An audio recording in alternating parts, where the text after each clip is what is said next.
This is the Argument Ninja Podcast, episode 19.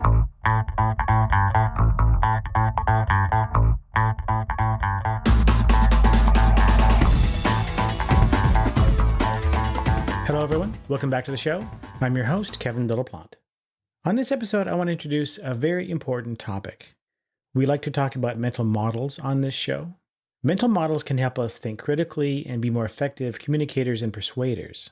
These can come in all shapes and sizes, but some models are more important than others because they're models of the process of reasoning itself, models of how our minds function, how biases arise in our thinking, and why we behave the way we do.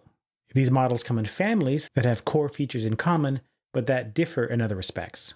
The most influential among these families are what are known as dual process models of cognition. Many of you are already familiar with the distinction between System 1 and System 2 thinking. That's the family I'm talking about. These aren't the only kinds of models that are useful for critical thinking purposes, but they're very important. So at some point in the education of an argument ninja, you need to be introduced to the basic idea of a dual process view of the mind. From a teaching perspective, that first model needs to be simple, intuitive, and useful as a tool for helping us become better critical thinkers. Now, luckily, we've got a few to choose from. They've been provided for us by psychologists who work in this tradition and who write popular books for a general audience.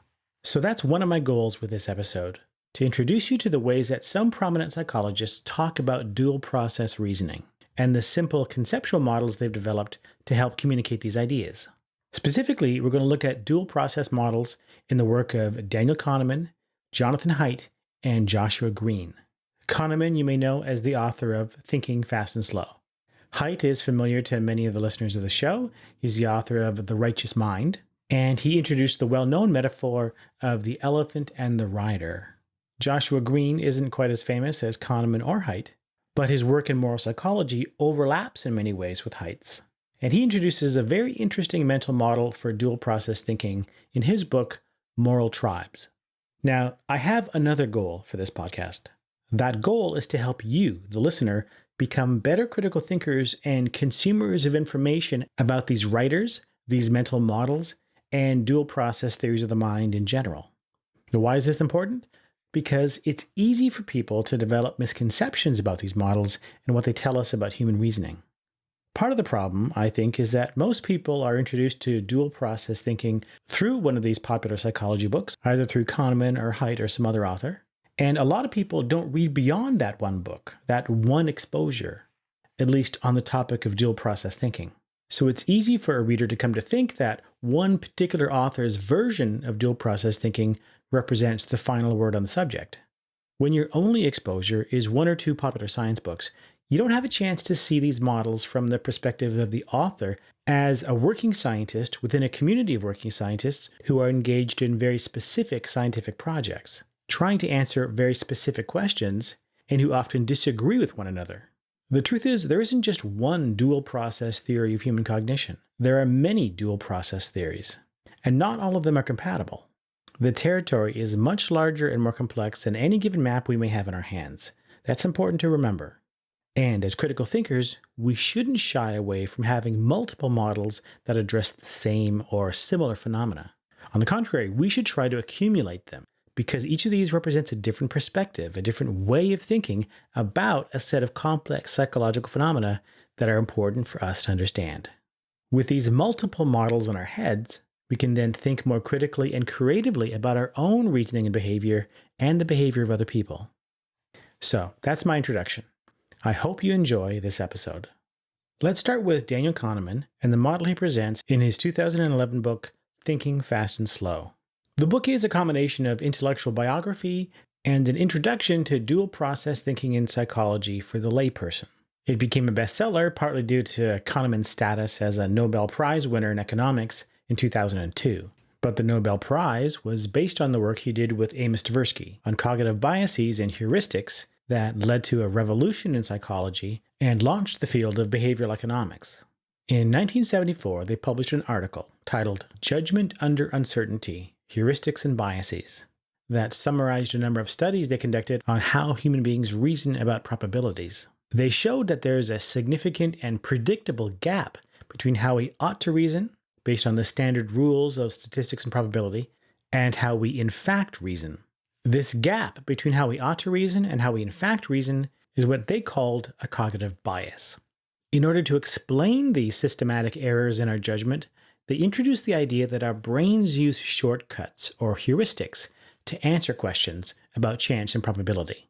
For example, if we're asked to estimate the frequency of events of a certain kind, like being hit by lightning, or winning the lottery, or dying in a car accident, and we have to assign a probability to these events, how do we do this? If you were forced to write down an answer right now, you would write down an answer. But how do you decide what to write down? Well, Kahneman and Tversky suggested that what our brains do is swap out these hard questions for an easier question. The easier question is this: how easy is it for me to imagine examples of the events in question? And then our brains follow a simple rule, a heuristic, for generating a judgment. The easier it is for me to imagine examples of the events in question, the higher I will judge the probability of events of this type. The harder it is for me to imagine examples, the lower I will judge the probability. So if it's easy for me to recall or imagine examples of people being killed by lightning, I'll judge the probability of being killed by lightning to be higher than if I struggle to imagine such examples. Now, this particular shortcut they called the availability heuristic, because we base our judgments on how available these examples are to our memory or our imagination. In this paper, Kahneman and Tversky introduced several other heuristics, including what they called the representativeness heuristic and the anchoring and adjustment heuristic. Now, these heuristics are themselves hypotheses that can be tested, and this launched a whole research program devoted to testing such hypotheses and looking for new ones. And over the past 40 years, there's been an explosion of research on cognitive biases. The Wikipedia page called List of Cognitive Biases has over 200 entries in it. Now, at this early stage in the 1970s, no one was using the language of System 1 and System 2.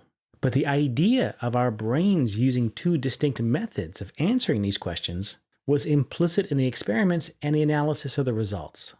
There are the fast, automatic shortcuts that our brain seems to default to that generate our gut responses. And there's the slower, more deliberate reasoning that we do when, for example, we're consciously trying to apply our knowledge of probability and statistics to work out a solution.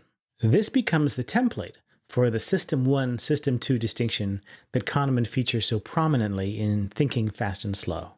Now, it's important to remember that our heuristic-based System 1 reasoning isn't always wrong. In fact, the view that most researchers hold is that heuristic reasoning is highly adaptive. It generates results that are good enough most of the time, and it's fast and automatic. We also believe that many of these heuristics have evolutionary origins. We have them precisely because they were adaptive for survival in our ancestral past. However, heuristic reasoning works best when there's a good match between the kind of problems that the heuristic was designed to solve efficiently and the problem that an organism is actually facing. If there's a mismatch, then we're inclined to call the resulting judgment an error. And one can argue that modern life poses more problems of this type, where there's a mismatch and our initial judgments don't give the best answers. I'll give a common example. In our ancestral environment, it may have been adaptive to have a craving for sweets and salty foods, to overeat on these food sources when we come across them, because such food sources were few and far between. But in our modern environment, our craving for sweets and salty foods is no longer adaptive, because we've created an environment where we have easy access to them all the time, and overeating results in obesity and diabetes and so on. That once adaptive shortcut has become an unhealthy bias. Now, over time, as new heuristics and different kinds of cognitive biases were discovered, it became natural to see all of this as pointing toward a more general dual process view of human reasoning and human behavior. This is the picture that Kahneman lays out in Thinking Fast and Slow. But we shouldn't think that the Biases and Heuristics program was the only source for this view.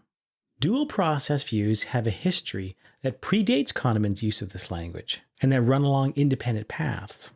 Kahneman himself borrows the language of System 1 and System 2 from Keith Stanovich and Richard West from a 2000 paper titled Individual Differences in Reasoning, Implications for the Rationality Debate. Stanovich and West used the System 1, System 2 language back in 2000. but modern dual process theories appeared in different areas of psychology much earlier.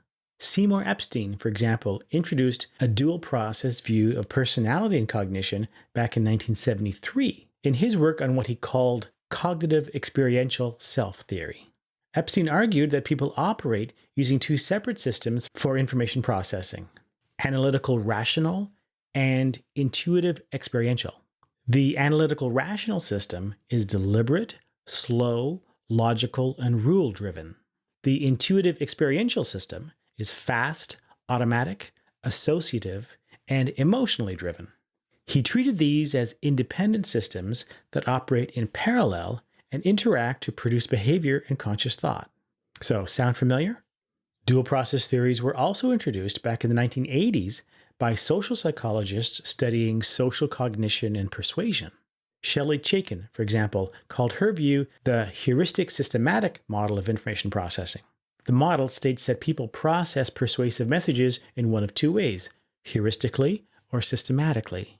This view is closely related to Petty and Cacioppo's model of the same phenomena, which they called the elaboration likelihood model.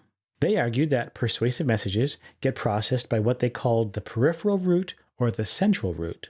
In both of these cases, these styles of information processing would line up today with the System 1, System 2 distinction. And there are lots of examples like this in the literature.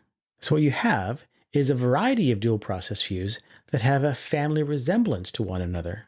The cognitive biases and heuristics tradition is just one member of this family. But the similarities among these views suggest a convergence on a general dual system view of the mind and behavior. And there was a temptation to lump all these distinctions together. For example, it's quite common in popular psychology books and online articles to see dual process views presented as a single generic theory, with System 1 and System 2 as the headers for a long list of attributes that are claimed to fall under each category. So you'll hear people say that System 1 processing is unconscious, while System 2 processing is conscious. System 1 is automatic, System 2 is controlled. System 1 is low effort, System 2 is high effort, and so on. Fast versus slow, implicit versus explicit, associative versus rule-based, contextual versus abstract, pragmatic versus logical, parallel versus sequential. And there are associations related to evolutionary thinking. System 1 is claimed to be evolutionarily old, System 2 is evolutionarily recent. System 1 expresses evolutionary rationality in the sense that it's adaptive for survival, while System 2 expresses individual or personal rationality. System 1 processes are claimed to be shared with animals. System 2 processes are uniquely human. System 1 is nonverbal. System 2 is linked to language. Another claim is that System 1 processing is independent of general intelligence and working memory, while System 2 processing is linked to general intelligence and is limited by working memory. And in some lists, emotion and feeling are linked directly to System 1 processes, while analytic reasoning is linked to System 2 processes. Now, as tempting as it is to imagine that these lists are describing some general theory of the mind and behavior, that's not the case. There is no general dual process theory that is worthy of being called a theory. What there is a collection of theories and explanatory models that have homes in different branches of psychology and cognitive science which share a family resemblance. It's more helpful to divide them into subgroups so you can actually compare them. So, for example, there are dual process theories of judgment and decision making. The biases and heuristics tradition that Kahneman pioneered is in this group. There are dual process theories of social cognition, which focuses on conscious and unconscious processing of social information. The elaboration likelihood model of persuasion is in this group. And there are dual process theories of reasoning. And by reasoning here, I mean deductive reasoning. How people reason about the kinds of logical relationships you might study in a formal logic class. Why are some inferences easy for us to recognize as valid or invalid, and some much harder to recognize? Formal logic doesn't ask this question, but psychologists have been studying this for decades.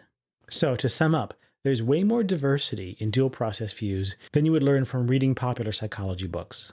And there's also a lot more disagreement among these authors than these books would suggest. However, that doesn't mean that there aren't useful models that we can extract from this literature, that we can use to help us become better critical thinkers. There are. This was actually one of Kahneman's goals in writing Thinking Fast and Slow. So let's look at how Kahneman tries to do this. Now, one thing to remember is that when an academic is in teaching mode, they can get away with making broad generalizations that they would never make in front of their academic peers. When Kahneman introduces the System 1, System 2 distinction, he's in teaching mode. He believes that if the reader can successfully internalize these concepts, they can help us make better judgments and decisions. So he starts out with a standard description.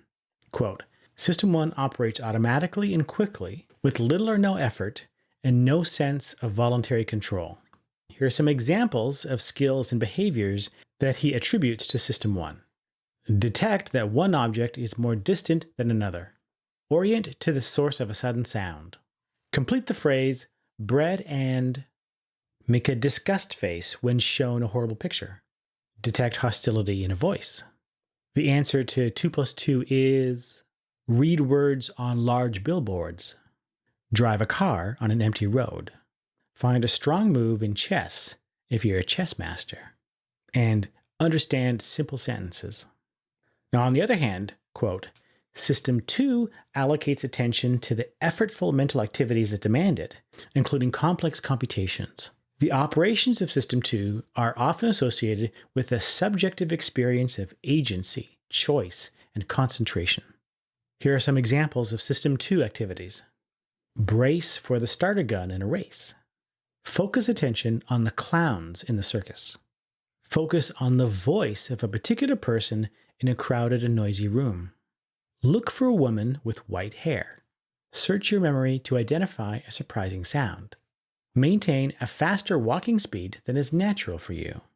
Monitor the appropriateness of your behavior in a social situation. Count the occurrences of the letter A on a page of text. Tell someone your phone number. Compare 2 washing machines for overall value. Fill out a tax form.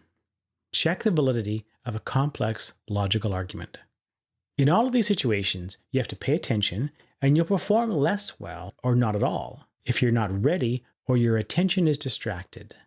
And then Kahneman says, quote, The labels of System 1 and System 2 are widely used in psychology, but I go further than most in this book, which you can read as a psychodrama with 2 characters.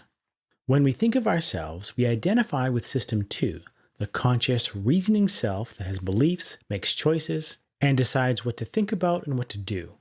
Although System 2 believes itself to be where the action is, the automatic System 1 is the hero of the book.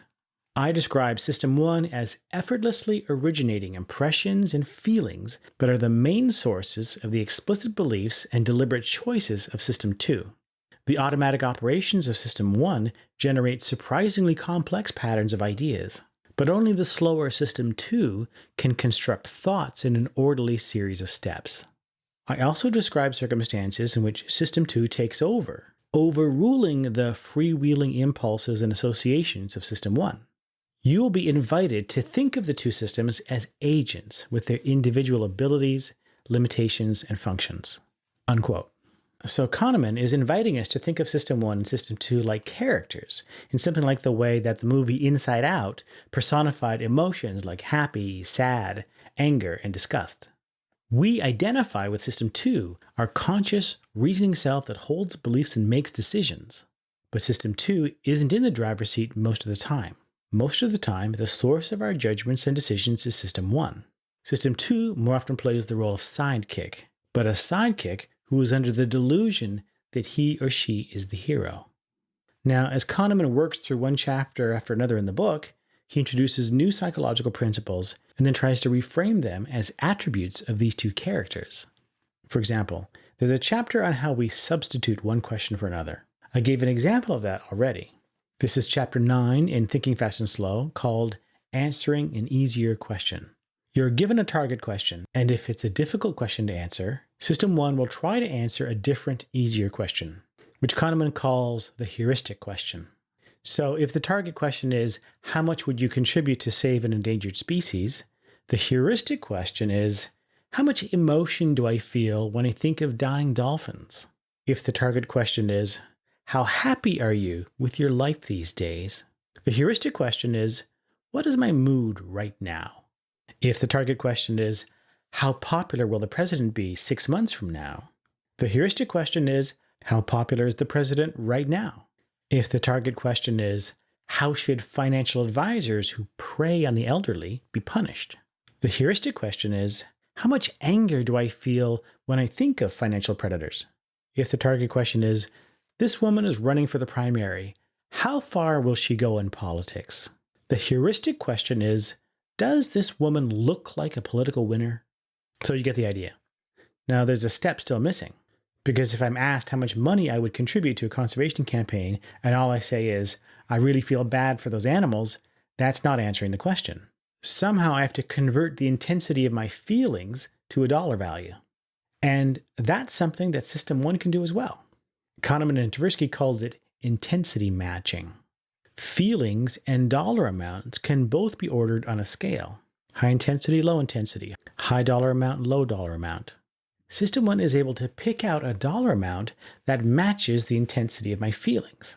The answer I give, the dollar amount that actually pops into my head, is the amount that System 1 has determined is the appropriate match for my feelings. And similar intensity matchings are possible for all of these questions.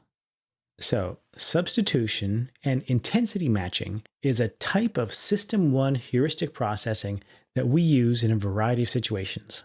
Now, how would we describe the personality of System 1 if we were trying to imagine a character who behaves like this? Well, when I used to teach this material in a classroom, I would sometimes try to act out this persona. Someone who perceives their whole reality through the filter of their emotions and their immediate impulses. But we have to remember that in Kahneman's story, System 1 isn't who we identify with. In most cases, we're not consciously aware of these processes. We identify with System 2. So how does System 2 relate to System 1? Well, in class, I would present System 2 as a lazy, half-awake student who is good at math and solving problems when she's alert and paying attention, but she spends most of her time in that half-awake state. A belief or a judgment starts in System 1. What System 1 outputs are impressions, intuitions, impulses, and feelings. Not quite fully formed judgments. These are then sent on to System 2, which converts these into consciously held beliefs and judgments and voluntary actions. Now, when System 2 is in this low-effort, half-awake mode, what it basically does is rubber stamp the outputs delivered by System 1. So what eventually comes out of your mouth or pops into your head is really just a version of what System 1 decided, based on your impressions, your intuitions, feelings, and the heuristic processing that goes along with these. Now, most of the time, this system works fine. But when System 1 encounters a problem or a task that is surprising or has a hard time handling, it can call on System 2 to provide more detailed and specific reasoning that might solve the problem at hand. So with our two characters, this involves System 1 telling System 2 to wake up because we need you to do some thinking that requires focus and attention. Now in this alert active mode, System 2 has the capacity to override or modify the outputs of System 1. This is what we want it to do if the System 1 outputs are biased, if they're prone to error. System 2 can tell System 1, wait a minute, I might want the conclusion of this argument to be true, but that doesn't make it a good argument. And look, I can see a problem with the logic right here. Or System 2 can do things like imagine hypothetical scenarios and run mental simulations to see how different actions might have different outcomes, and then pick the action that gives the best outcome in these simulations. Like imagining what the outcome will be if I go to this party tonight rather than study for my final exam, which is at 9 o'clock in the morning. But System 2 has a limited capacity for this kind of work.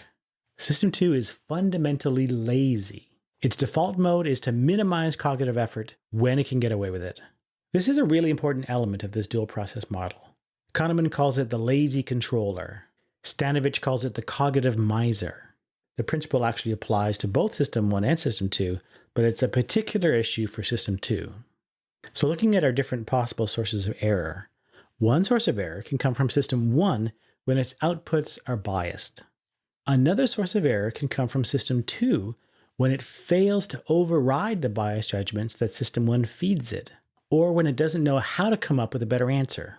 System 2 can fail to do this for any number of reasons, because you're tired or distracted, or because you don't have the right background knowledge or training or cognitive resources to work out a better answer. But this is the basic idea of how System 1 and System 2 interact, according to Kahneman. And this is how cognitive biases fit within this framework. Overall, the division of labor between System 1 and System 2 is highly efficient. It minimizes effort and it optimizes performance.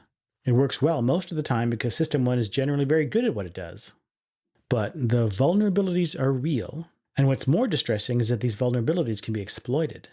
There's a whole field of persuasion practice that is organized around exploiting these vulnerabilities. So, what should we think of this model? Well, my concern isn't so much with whether it accurately reflects the consensus on dual process theories in psychology. It's Kahneman's perspective on dual process theories of judgment and decision making, filtered through his own history as a central contributor to this field, and his aim to write a book that is accessible to the public. It's not hard to find respected people in the field who take issue with various elements of the story that Kahneman tells. My interest is in how useful this model is for teaching critical thinking, as a tool for improving how people reason and make decisions. Now, from that standpoint, it's got a lot of virtues. I can draw a diagram on a chalkboard and describe the basic picture of how System 1 and System 2 interact, and how cognitive biases appear and fit within this picture. And I can describe how these personified characters behave and interact with each other, which is extremely useful. If I can get students to internalize this picture at some point, that's a useful mental model to have in anyone's critical thinking toolbox. And this is exactly what Kahneman had in mind when he was writing the book. He's very clear that System 1 and System 2 are fictions. Useful fictions, but still fictions. Here's a quote. System 1 and System 2 are so central to the story that I tell in this book that I must make it absolutely clear that they are fictitious characters. Systems 1 and 2 are not systems in the standard sense of entities with interacting aspects or parts, and there is no one part of the brain that either of the systems would call home. You may well ask, what is the point of introducing fictitious characters with ugly names into a serious book? The answer is that the characters are useful because of some quirks of our minds, yours and mine. A sentence is understood more easily if it describes what an agent does than if it describes what something is, what properties it has. In other words, System 2 is a better subject of a sentence than mental arithmetic. The mind, especially System 1, appears to have a special aptitude for the construction and interpretation of stories about active agents who have personalities and habits and abilities. Why call them System 1 and System 2 rather than the more descriptive automatic system and effortful system? The reason is simple. Automatic system takes longer to say than System 1, and therefore takes more space in your working memory. This matters because anything that occupies your working memory reduces your ability to think. You should treat System 1 and System 2 as nicknames like Bob and Joe, identifying characters that we'll get to know over the course of this book. The fictitious systems make it easier for me to think about judgment and choice, and will make it easier for you to understand what I say." Unquote. So part of the explanation for the language that Kahneman uses is that he's in teaching mode. Now let's switch gears and talk about another popular model for dual process thinking, Jonathan Haidt's elephant and the rider model. Haidt introduced this metaphor in his 2006 book, The Happiness Hypothesis, which is subtitled Finding Modern Truth in Ancient Wisdom. Haidt is a social psychologist who specializes in moral psychology and the moral emotions, and he very much views his work as a contribution to the broader field of positive psychology, which you can think of, very roughly, as the scientific study of the strengths that enable individuals and communities to thrive, and what sorts of interventions can help people live happier and more fulfilled lives. Haidt has always been interested in how people from different cultures and historical periods pursue their collective goals and conceive the good life. The thesis that he's been pushing for most of his career is that the scientific study of human nature and human flourishing has been handicapped by an overly narrow focus on modern, Western, industrialized cultures. He thinks we should look at human cultures across space and time and try to develop an account of human nature that explains both the common patterns and the differences that we see across cultures. When we do this, we get a richer picture of human psychology and human values, and new insights into how we can live happier and more meaningful lives. It's in this context that Haidt introduces the metaphor of the elephant and the rider. It's part of a discussion about the various ways that we experience the human mind as divided, as a source of internal conflict. I want to lose weight and get in shape, but I constantly fail to make lasting changes to my eating and exercise habits. I want to be more patient with other people, but I get triggered and can't control my emotions. I want to get started early on this writing project, but I find myself procrastinating on YouTube and Facebook, and I end up waiting until the last minute again. I want to make positive changes in my life, but my mind and my body seem to be conspiring against me. This is where Haidt introduces this metaphor as a model for our divided mind, a mind with two distinct operating modes that sometimes come into conflict. Imagine yourself as a rider sitting on top of an elephant. You're holding the reins in your hands, and by pulling one way or the other, you can tell the elephant to turn, to stop, or to go. You can direct things, but only when the elephant doesn't have desires of its own. When the elephant really wants to do something, like stop and eat grass or run away from something that scares it, there's nothing the rider can do to stop it because it's too powerful. The elephant ultimately is the one in control, not the rider. So, the rider represents our conscious will, the self that acts on the basis of reasons that can plan and formulate goals. The elephant represents our gut feelings, our visceral reactions, our emotions and intuitions that arise automatically outside of conscious control. If this sounds familiar, there's a reason for that. Haidt is connecting this model to dual process theories of cognition. The rider is effectively system 2, the elephant is system 1. Now, the great virtue of this metaphor from a teaching standpoint is that it vividly depicts a key thesis about the relationship between these two systems, that it's not an equal partnership. The elephant, system 1, is the primary motivator and driver of our actions. The rider, system 2, has a role to play, but it's not in charge. System 1 is in charge. Now, Kahneman says something similar, but when you just have the label system 1 and system 2, the asymmetry of the relationship isn't apparent on the surface. But with the image of the rider atop a huge elephant, it's implicit in the image itself. The purpose of this model, for Haidt, is to help us understand failures of self-control and how spontaneous thoughts and feelings can seem to come out of nowhere. And it can give us guidance in thinking about how to change our own behavior and the behavior of others. The basic idea is very simple. The rider can reason and argue and plan all at once. But if you can't motivate the elephant to go along with the plan, it's not going to happen. So we need to pay attention to the factors that influence the elephant, that influence our automatic, intuitive, emotion-driven cognitive processes. If we can motivate the elephant in the right way, then the rider can be effective in formulating goals and coming up with a plan to achieve those goals, because the core motivational structures of the elephant and the rider are aligned. But once that alignment breaks and the elephant is following a different path, the rider is no longer effective. So from a teaching perspective, this is the value of the rider and the elephant model. But of course, it has its limits. It doesn't say much about these system 1 processes, other than that they're hard to control. And it doesn't give us much insight into the philosophical and psychological themes that Haidt is actually interested in, that have to do with moral psychology and the moral emotions. That's the topic of his subsequent book, which he published in 2012, called The Righteous Mind, and which is subtitled Why Good People Are Divided by Politics and Religion. In this book, Haidt argues that our moral judgments have their origins in the elephant, in system 1 automatic processes. You can think of the book as an exercise in unpacking the various evolutionary and cultural sources of our moral intuitions, our moral gut feelings, and examining how this bears on our modern political and religious differences. Now, here's an important question. What's the role of the rider in our moral psychology? Haidt has a specific thesis about this. Intuitively, it feels like we have a capacity to reason about moral issues and convince ourselves of a moral viewpoint on the basis of those reasons. But Haidt thinks this is largely an illusion. This rarely happens. For Haidt, the primary role of the rider in our moral psychology is to justify our moral judgments to other people, to convince other people that they should hold the same judgment as us. So we come up with reasons and present them to others. But we didn't arrive at our original moral judgment on the basis of these reasons. We arrived at that moral judgment based on intuitive, automatic processing in System 1 that is going on below the surface, that's largely outside of our conscious control. The reasoning that we come up with to justify our judgment is a System 2 process.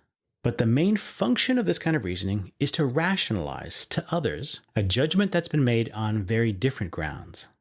In other words, for Haidt, the primary function of moral reasoning, the reason why we have the capacity at all, is social persuasion, to convince others. Not to convince ourselves, though sometimes we do that too, and certainly not to arrive at timeless truths about morality. Now, he grants that to us, it doesn't feel this way. It doesn't feel like all we're doing when we argue about ethical or political issues is rationalizing a position that we've arrived at by other means. It feels like we're arguing about moral facts that can be true or false. It feels like we're reasoning our way to knowledge of an objective morality. But for Haidt, all of this is an illusion manufactured by our minds. There are no moral truths of this kind. Now, this is not to say that our moral intuitions are meaningless, that they have no cognitive content. They do. But it's not the kind of content that most of us think it is. Haidt would say that our moral intuitions are adaptations. They're a product of our evolutionary history that is subsequently shaped by culture. As adaptations, our evolved moral intuitions served the survival needs of our evolutionary ancestors by making us sensitive to features of our physical and social environment that can harm us or otherwise undermine our ability to survive. So we have natural aversions to things that cause physical pain, disease, and so on. We're wired to be attracted to things that promote our self-interest and to avoid things that undermine our self-interest. But humans are also a social species. Our primate ancestors lived in groups and survived because of their ability to function within groups. Parent-child groups, kin groups, and non-kin groups. The most distinguishing feature of human cultures is highly coordinated social activity, even among genetically unrelated members of a group. We are an ultra-social species. That means that at some point we had to learn how to cooperate within large groups to promote the goals of the group, not just our individual self-interest. Haidt's view is that our moral psychology developed to solve the evolutionary problem of cooperation within groups. Now, if you're familiar with Haidt's approach to the moral emotions, you know that he thinks there are 6 distinct categories of moral value that are correlated with distinctive moral emotions. There's care, the desire to help those in need and avoid inflicting harm. There's liberty, the drive to seek liberation from constraints and to fight oppression. There's fairness, the impulse to impose rules that apply equally to all and avoid cheating. There's loyalty, the instinct to affirm the good of the group and punish those who betray it. There's authority, the urge to uphold hierarchical relationships and avoid subverting them. And there's sanctity, the admiration of purity and disgust at degradation. Each of these values is correlated with a moral emotion or an intuitive moral response. For all of these, Haidt gives an evolutionary story for why these responses would be adaptive in promoting the survival of individuals or groups and for coordinating social behavior. Now, you might also be familiar with Haidt's favorite visual metaphor for these instinctive moral responses. He says that they're like taste receptors on our tongue. When we're born, we all have an innate capacity to respond to different tastes, like sweet, bitter, sour, salt, and so on. But children from different cultures are exposed to different foods that emphasize some flavors over others. So the palate of a person born and raised in India or China ends up being quite different from the palate of a person raised on a typical American diet. Similarly, nature provides a first draft of our moral psychology that we all share. But then culture and experience revise this first draft, emphasizing certain values and de-emphasizing others. Now, Haidt's book focuses on the differences in moral psychology between liberals and conservatives. He argues that modern, so-called liberal cultures tend to emphasize the moral significance of the values of care, liberty, and fairness. And they tend to downplay the moral significance of the values of loyalty, authority, and sanctity. By contrast, conservative cultures, and traditional cultures more generally, uphold the moral importance of all 6 categories of value. So conservative moral psychology treats values like loyalty, authority, and sanctity as morally important, morally relevant, in a way that liberal moral psychology does not. Haidt's own view is that we need to allow space for both moralities. They complement one another. Society is better off with both in play. So this is a very quick introduction to Haidt's work, and there's a lot more to say about it, but my main interest here is how he thinks about moral intuition and moral reasoning, his dual process, elephant and rider view of moral psychology. And I'm interested in how Haidt thinks this model can help us think more critically about our own reasoning, and specifically about the way that we approach ethical and political disagreements. So let's push on this just a bit further. What ultimately does Haidt think our moral psychology was designed to do? Here's his answer, which has been much quoted and discussed. Our moral psychology was designed by evolution to unite us into teams, divide us against other teams, and blind us from the truth. This picture goes a long way to explaining why our moral and political discourse is so divisive and so uncompromising. But what exactly is the truth to which we are blind? It's this, that the moral world that we inhabit, the moral matrix within which we live, is the only one that can be rationally justified. In other words, we think our righteousness is justified. We're right, they're wrong. But this conviction in our own rightness is itself a part of our moral psychology, part of our moral matrix that has been selected for its capacity to unite us into teams and divide us against other teams. That feeling of righteousness that we experience is nothing more than an evolutionary survival tool. Now, given this view, what would an enlightened moral stance look like? For Haidt, an enlightened moral stance is one that allows us to occasionally slip out from under our own moral matrix and see the world as it truly is. This is essential to cultivate what Haidt calls moral humility, to get past our own sense of self-righteousness. This is valuable because doing so will allow us to better see how other people view the world and will contribute to greater sympathy and understanding between cultures. And doing so will increase our capacity for a constructive dialogue that has a real chance of changing people's behavior. That's what Haidt believes. Okay, let me summarize the parts of this that I like from a critical thinking perspective. I like the elephant and the rider model for the reasons I mentioned earlier. It's a great way to introduce dual process thinking, and it captures some important features of the asymmetry between System 1 and System 2 that are harder to explain if you're just working with these labels. I also think Haidt's work on moral emotions and moral psychology is very important. Now, it does paint a naturalistic, evolutionary picture of the nature of morality that will be hard for many people to swallow who aren't already disposed to think this way. In fact, he has a similar story about the naturalistic origins of religion. So it's a direct challenge to devout religious belief and religious views of morality, and even many traditional secular views of morality. But I think the exercise of trying to see things from this perspective is a valuable one. Also, Haidt's work on differences in moral psychology has some immediate applications to moral persuasion. The basic rule is if you're a conservative and you want to persuade a liberal, you should try to appeal to liberal moral values like care, fairness, and liberty, even if you yourself are motivated differently. If you're a liberal trying to convince a conservative, you can appeal to these values too. But you'll do better if you can make a case that also appeals to conservative values of loyalty, authority, or sanctity. Rob Willard, a sociologist at Stanford, has been studying the effectiveness of moral persuasion strategies that are inspired by Haidt's framework. I'll share some links in the show notes. I also like Haidt's views on moral humility, and I like this notion of cultivating an ability to step outside our own moral matrix, if only for a short time, to see our tribal differences from the outside and how they operate to simultaneously bind us and blind us. That's a skill that takes practice to develop. But from a persuasion standpoint, I think it's an essential argument ninja skill. Now, let me offer just a few words of caution. I know there are some anti-PC, anti-SJW audiences who view Haidt as something of an intellectual hero, and who seem eager to swallow just about everything he says. But just as with Kahneman, His popular work doesn't necessarily reflect the internal debates within his discipline, or the degree of consensus there is within the field about the topics he writes about. So, just so you know, there is a wide range of opinion, both positive and negative, about Haidt's work among psychologists and outside his field, especially among evolutionary biologists and philosophers. There's a disagreement about the moral categories he uses. There's considerable disagreement about his thesis that moral reasoning is almost never effective at motivating moral action or revising moral beliefs.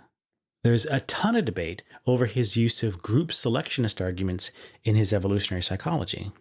And among philosophers, there's a large contingent that believes that Haidt simply begs the question on a number of important philosophical positions, that he draws much stronger conclusions about the nature of ethics than his descriptive psychology alone would justify. Now, these debates are par for the course for any prominent academic, and they tend to stay within their academic silos. They don't have much impact on Haidt's reputation as a public intellectual. But when I'm teaching this material, I have to remind people that there's a difference between presenting a position that I happen to think has important insights and uncritically endorsing whatever the author says on the subject. The more models we have, the better. So in that spirit, I'd like to introduce a third dual process model of reasoning. This one is by Joshua Greene, who also works on moral reasoning and moral psychology. But his takeaway message is quite a bit different from Haidt's. Joshua Greene is an experimental psychologist and philosopher. He's professor of psychology at Harvard, and he's the director of Harvard's Moral Cognition Lab. He published a book in 2013 called Moral Tribes: Emotion, Reason, and the Gap Between Us and Them. He covers a lot of the same ground as Haidt, in that he endorses a broadly dual process view of cognition, and specifically a dual process view of moral judgment. Greene also agrees with Haidt that our moral psychology was designed to bind us into groups that we belong to and pit us against groups that we don't belong to. However, Greene is much more optimistic about the role that moral reasoning can and ought to play in our moral psychology. But let's start with Greene's preferred model for our divided mind, because I think it has a lot to recommend it. Kahneman has his System 1 and System 2 agents. Haidt has his elephant and the rider. Joshua Greene's model is the different modes of operating a digital camera. Here's how it goes. A modern digital SLR camera has two modes of operation. There's the point and shoot mode that offers you different presets for taking pictures under specific conditions: landscape, daylight, sunny, sunset, sunrise, night portrait, night snapshot, action or motion shot, and so on. If you're facing one of these conditions, you just set the preset, point the camera, and shoot, and all the work is done. You get a good quality picture. But if you need more control of the camera settings, you can switch to manual mode. There you can make individual adjustments to the f-stop, the aperture, the shutter speed, the focus, white balance, filters, the lens you're using, and so forth. Now that's a lot more work. It takes more knowledge and effort to operate the camera in manual mode and actually take a good picture. But for those who can do it, it's fantastic. In general, it's good to have both options, the preset mode and the manual mode. The presets work well for the kind of standard photographic situations that the manufacturer of the camera anticipated. The manual mode is necessary if your goal or situation is not the kind of thing the camera manufacturer could anticipate. Both are good for different purposes. It's optimal to have both because they allow us to navigate trade-offs between efficiency and flexibility. So, what's the analogy here? Preset mode is like our System 1 fast thinking. Heuristic shortcuts function like cognitive point-and-shoot presets. Manual mode is like System 2, slow thinking. Conscious, deliberate calculation functions like manual mode. System 1 presets, or heuristics, work well for the kind of standard cognitive tasks that they were designed for. System 2 manual mode is necessary to solve problems that your automatic presets were not designed to solve. As with the camera, both modes are good for different purposes, and we need both for the same reason. They allow us to navigate the trade-off between efficiency and flexibility. Now, Greene applies these distinctions directly to moral psychology. System 1 generates our intuitive moral judgments. System 2 is responsible for deliberate moral reasoning. Both modes are good for different purposes, and we need both. Now notice how different this is already from Haidt's view. Joshua Greene isn't minimizing the role of deliberate moral reasoning. And he's not suggesting that moral reasoning does nothing more than rationalize moral intuitions. Greene thinks that our moral intuitions, operating in automatic preset mode, give good results when the intuitive response is adaptive and appropriate. Like, for example, if you go out of your way to do something good for me, my natural intuitive response is to feel grateful and to feel like I now owe you something in return. So I'm more inclined to help you when you need it or accept a request from you. That's a natural response of moral reciprocity, and the basic instinct is hardwired into us. You scratch my back, I'll scratch yours. Reciprocal altruism. But when we're dealing with problem situations that are fundamentally new, our automatic settings aren't trained to solve these problems. I'll give you a few examples. Consider our ability to kill at a distance. Historically, killing was usually a face-to-face affair. Our emotional responses to personal contact are conditioned by this. Our emotional responses were never conditioned for cases where we can kill at a distance, like bombing or with drones. So our moral emotions don't respond as strongly to the prospect of lives lost when killing is conducted at a distance compared to when it's done face-to-face. Similarly, our ability to save lives at a distance is a relatively new situation. If we see a child drowning in a pool across the street, we would judge someone who simply walked past as some kind of moral monster. But if we're given information about children dying in other parts of the world, and that only a few dollars from us could save a life, we don't judge those who fail to donate those dollars as moral monsters. Our natural moral sympathies diminish. They fall off with distance. Another example is almost anything to do with intercultural contact between groups. Our intuitive moral psychology is designed to facilitate cooperation within groups, not between groups. It's much easier for us to harm or discredit and dehumanize people who we see as outsiders. Another class of examples is any situation that involves long time frames, uncertain outcomes, or distributed responsibility. This, for example, is what we're facing with the problem of global climate change. It's the perfect example because it involves all three. There's nothing in our evolutionary or cultural history that could train our moral emotions to respond appropriately to this problem. So, for all these reasons, Greene argues that we should treat our automatic moral intuitions in these cases as unreliable.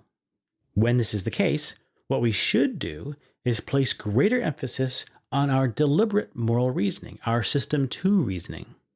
Now, what kind of reasoning is that? That's another part of the story that I don't really have time to get into. But Greene has an argument that System 2 moral reasoning basically involves figuring out the actions that will maximize good consequences and minimize bad consequences. And he argues that this is what we ought to do. So Greene is defending a form of consequentialist moral reasoning in contexts where we have reason to believe that our intuitive moral judgments are unreliable. So, just to sum up, Greene and Haidt have very similar dual process evolutionary views of moral psychology, but they have very different views about the role of deliberate moral reasoning within this scheme. Haidt is very skeptical, Greene is much more optimistic. And notice that Greene's digital camera model of dual process reasoning also includes a new element that we haven't seen before. Haidt has the elephant and the rider. Greene has the automatic preset mode and the manual mode. But implicit in Greene's model is a third element, the camera operator, the person who has to decide which mode to use in a given situation. Greene likes this model because what's most important for Greene is this metacognitive skill, the skill of deciding when we can rely on our intuitive moral responses and when we shouldn't trust them and switch over to a more deliberate form of moral reasoning. There's nothing like this in Haidt's model. I'll give you one final important difference between Haidt and Greene. They have very different views about the moral values that should matter to us. Haidt thinks that in general, we shouldn't privilege liberal over conservative moral values.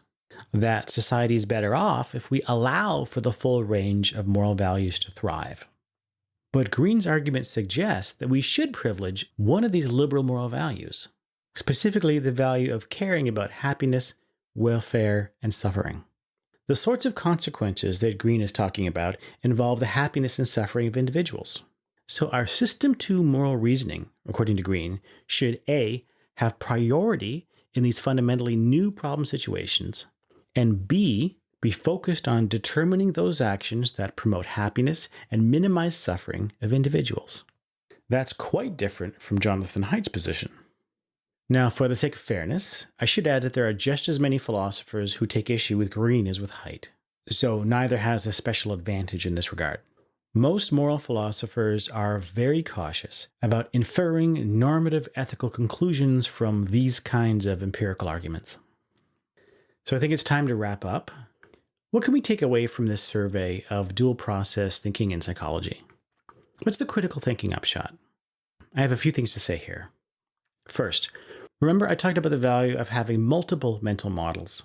Here we've got 3 different authors giving 3 different versions of a dual process view of the mind, with 3 different mental models to represent these processes. Kahneman has his system 1 and 2 actors, Haidt has the elephant and the rider, and Greene has the digital SLR camera. They've all got useful things to say, but the problems that motivate their work are different. And for that reason, the models they use are different. Our goal as critical thinkers should be to understand why the author chose the model they did, and why they thought it was important for their purposes. And it's important to remember that we don't have to choose between them. We want different points of view. We want different perspectives. There might be some tension between them, and the overall picture may be messier, but reality is messier. And the multiplicity of models helps us to see that. When we do this, we can apply dual process thinking to a wider range of situations, because we understand better the problems that these authors were trying to solve when they introduced those models. So those are some thoughts on the value of having multiple mental models of dual process thinking. I want to end with another suggestion. I'm obviously a big fan of dual process models. I think some version of these ideas is going to survive and will always be part of our understanding of human reasoning. But saying this doesn't commit you to any deeper view of how the mind and the brain work, or of the fundamental processes responsible for the patterns in the observable phenomena that we see. So you should know that there's lots of work being done by different people trying to show that for a given class of such phenomena, a single process theory, rather than a dual process theory, is able to explain these patterns. But this is just science. You've got observable phenomena and generalizable patterns within those phenomena. And then you've got hypotheses about different types of processes that might explain these patterns. We should expect to see multiple competing hypotheses at this level. This fact doesn't invalidate the observable patterns, or the ways we can use those patterns to predict and intervene in human behavior. And I think it's worth remembering that Kahneman could have done all of his work without understanding what a neuron is, or anything to do with the physical underpinnings of information processing in the brain and the body. So we shouldn't be surprised that scientists who work more closely with the brain tend to think about these issues very differently. And philosophers of mind and cognitive science also tend to think of these issues differently. So my suggestion is, even if you're a fan of dual process models as I am, you should be open to the possibility that at a more fundamental level, the dual process distinction may not hold up, or how we think about the distinction will be radically different from how we might think of it now. And this is okay. There's lots of areas in science like this. Think about the Bohr model of the atom that you learn in high school science class. You've got electrons moving around the nucleus of an atom in different shells or orbitals that occupy different energy levels. And you can explain how atoms absorb and emit photons of radiation by showing how electrons move from one orbital to another. It's a very useful model. You can use it to predict and explain all sorts of interesting phenomena. But the distance between that simple model and our modern understanding of the fundamental nature of particles and forces, as represented in quantum field theory, say, is almost unimaginable. At that level, the language of localized particles orbiting and spinning is just a figure of speech, a way of talking about a reality that is far removed from the ordinary way we use those concepts. I think we shouldn't be surprised if something similar happens here. Except, in the case of the mind and the brain, we don't yet have anything like a fundamental physical theory. So there's even more room for possibilities that we haven't even imagined yet. So if you think you learned something from this episode and you'd like to support this podcast, and even better, support the creation of an innovative critical thinking training program that incorporates these principles, please visit argumentninja.com/support. Or you can go directly to our Patreon page at patreon.com/Kevin Delaplante. There you can pledge a small monthly amount to help support this work. This is my only source of recurring revenue, and I won't be able to continue without additional support, so please consider becoming a patron. Also, for anyone who doesn't know, anyone who pledges at the $3 a month level or higher gets access to the full library of video tutorials over at criticalthinkeracademy.com. And if you maintain your pledge, you will reserve yourself a spot in the Argument Ninja Academy when that program finally launches. Thanks for listening, everybody. Have a great week, and I'll talk to you again soon.